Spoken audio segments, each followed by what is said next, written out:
आज हम महाभारत के उस पात्र की व्यथा के बारे में बताते हैं जिसके बारे में अपवाद बहुत है। वह है द्रौपदी। कहते हैं कि महाभारत द्रौपदी की वजह से हुआ।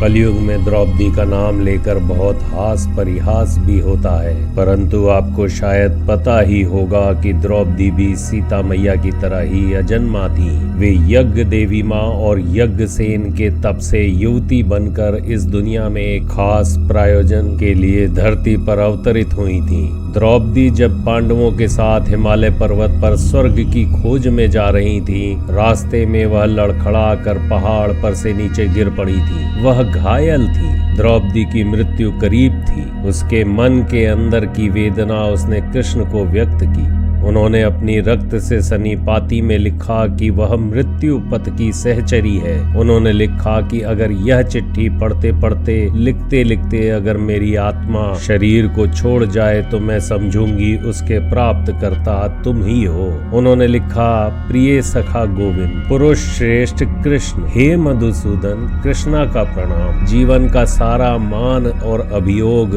आज अंतिम क्षणों में आपके सामने रखे दे रही हूँ, परंतु जीवन में अफसोस रह जाएगा कि धर्म की रक्षा के लिए मैंने जीवन भर कितनी यातनाएं नहीं सही। सोचा था पतिव्रत के कारण और अपने धर्म आचरण के बल पर पति संग स्वर्ग जा सकूंगी, पर गिरिराज हिमालय के पाद देश की स्वर्ण रज छूते ही पांव फिसल गए। मैं गिर पड़ी। पांचों पतियों ने मुड़कर भी नहीं देखा, वरन धर्मराज युधिष्ठिर ने तो सभी भाइयों से कहा, मुड़कर ना देखो, आगे आ जाओ। उनकी यही बात मेरे हृदय को तार तार कर गई। सोचा कितना झूठा है वह पति पत्नी का संबंध, स्नेह, प्रेम, त्याग और उत्सर्ग।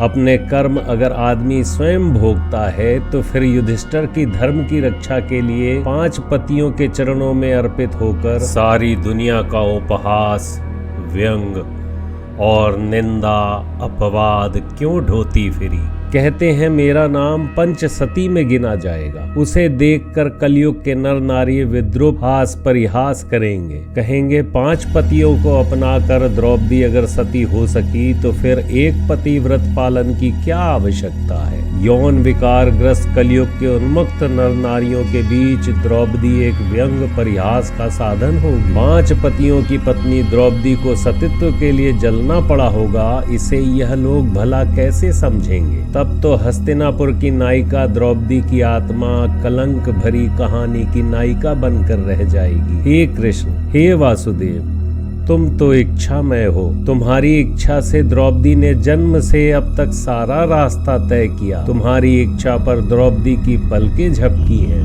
आपकी ही इच्छा पर मेरी सांस आती जाती रही है। तो उस द्रौपदी की प्रशंसा में क्या तुम्हारा कुछ भी भाग नहीं। मैं अपनी जिंदगी की आखिरी पलों की तरफ बढ़ रही हूँ, फिर भी ऐसा लग रहा है जैसे इस लंबी सी जिंदगी के बहुत से पन्ने खाली रह गए, जहाँ कितना कुछ करना बाकी रह गया।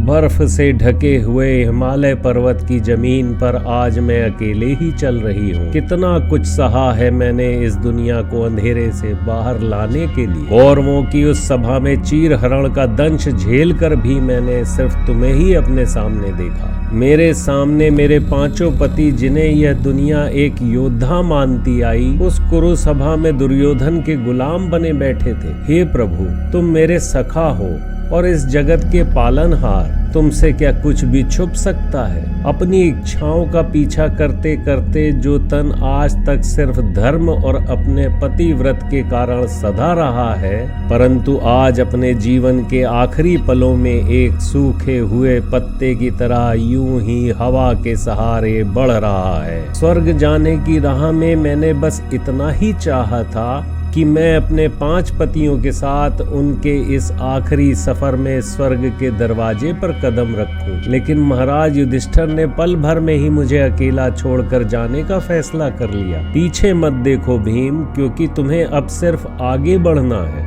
उनके यह शब्द मेरे हृदय पर किसी तीर से लगे।